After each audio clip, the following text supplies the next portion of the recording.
कैरीचं पन्हे. अहो, हे फक्त एक साधंसुधं सरबत नाहीये, याला तर उन्हाळ्याचं अमृतच म्हणतात. कितीतरी पिढ्यांपासनं लोक गरमीपासून सुटका मिळवण्यासाठी हेच पेय बनवत आले आहेत. याची चव वाह, काय सांगू. कच्च्या कैरीचा तो आंबटपणा, त्याला बॅलन्स करणारा साखरेचा घोडवा आणि वरून त्या मसाल्यांची हलकीशी झणझणीत चव, काय अफलातून कॉम्बिनेशन आहे. खरं सांगतो, एक घोट घेतला ना की शरीराला आणि मनाला जो काही थंडावा मिळतो तो एकदम नेक्स्ट लेवल असतो. तर मग असं मस्त ताजेतवाने करणारं पन्नं बनवायला काय काय लागतं बरं? चला बघूया. आणि सगळ्यात भारी गोष्ट काय आहे माहितीये? यातलं बहुतेक सगळं सामान आपल्या किचनमध्ये अगदी सहज मिळतं. तर मुख्य म्हणजे आपल्याला लागतील मस्तपैकी कच्च्या कैऱ्या आणि साखर.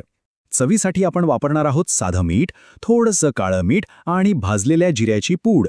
त्याने चव एकदम मस्त येते. आणि हो, वेलची पूड आणि पुदिन्याची पानं ही पूर्णपणे ऑप्शनल आहेत, पण टाकली तर एक वेगळाच सुगंध आणि फ्रेशनेस येतो. नक्कीच.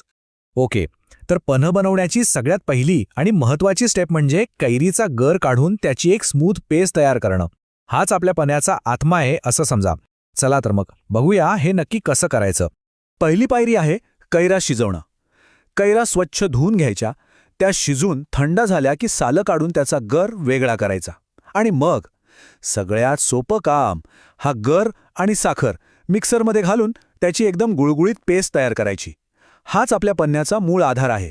आता कैऱ्या शिजवताना प्रेशर कुकर वापरणार असाल तर 2 ते 3 शिट्ट्या पुरेशा होतात.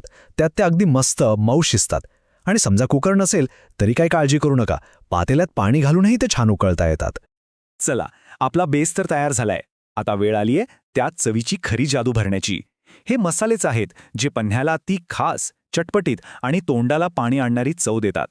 तर या तयार पेस्टमध्ये आपण घालणार आहोत चवीपुरतं मीठ, थोडंसं काळं मीठ आणि भाजलेल्या जिऱ्याची पूड. आणि जर वेलचीचा सुगंध आवडत असेल ना तर चिमूटभर वेलची पूडही टाका, मस्त स्वाद येतो. हे सगळं मिश्रण चमच्याने व्यवस्थित एकत्र करून घ्या, म्हणजे काय की तो आंबट गोडपणा एकदम बॅलन्स होईल. वाह, बघा, आपलं पन्ह्याचं कॉन्सन्ट्रेट म्हणजे त्याचा मूळ अर्क आता तयार आहे. आता आपण फायनल स्टेजवर आलो आहोत, म्हणजेच यापासून थंडगार पन्ह बनवण्याच्या. आता काय करायचंय, या तयार पेस्टमध्ये थोडं थोडं थंडगार पाणी घालत जायचं आणि आपल्याला हवं तसं पातळ करून घ्यायचं. इथे एक गोष्ट लक्षात ठेवा, एकदा चव नक्की तपासा. वाटलं की साखर कमी आहे किंवा मीठ हवंय तर याचवेळी घालून घ्या. आणि सगळ्यात महत्त्वाची टिप, हे पन्ह कमीत कमी 1-2 तास तरी फ्रीजमध्ये ठेवून गारेगार होऊ द्या, तरच खरी मजा येईल. तर मग इतकी तयारी झाल्यावर आता ती वेळ आली आहे ज्याची आपण वाट बघत होतो, त्या थंडगार, फ्रेश करणाऱ्या पन्ह्याचा आस्वाद घेण्याची. फ्रीजमधनं ते थंडगार झालेलं पन्ह बाहेर काढा. एका सुंदर ग्लासात ओता. वरून सजावटीसाठी पुदिन्याची 2-4 पानं टाका. आणि घ्या पहिला घोट. आहा, काय सांगू. असं वाटेल की उन्हाळ्याचा सगळा ताप, सगळा थकवा एका क्षणात कुठल्या कुठे पळून गेला.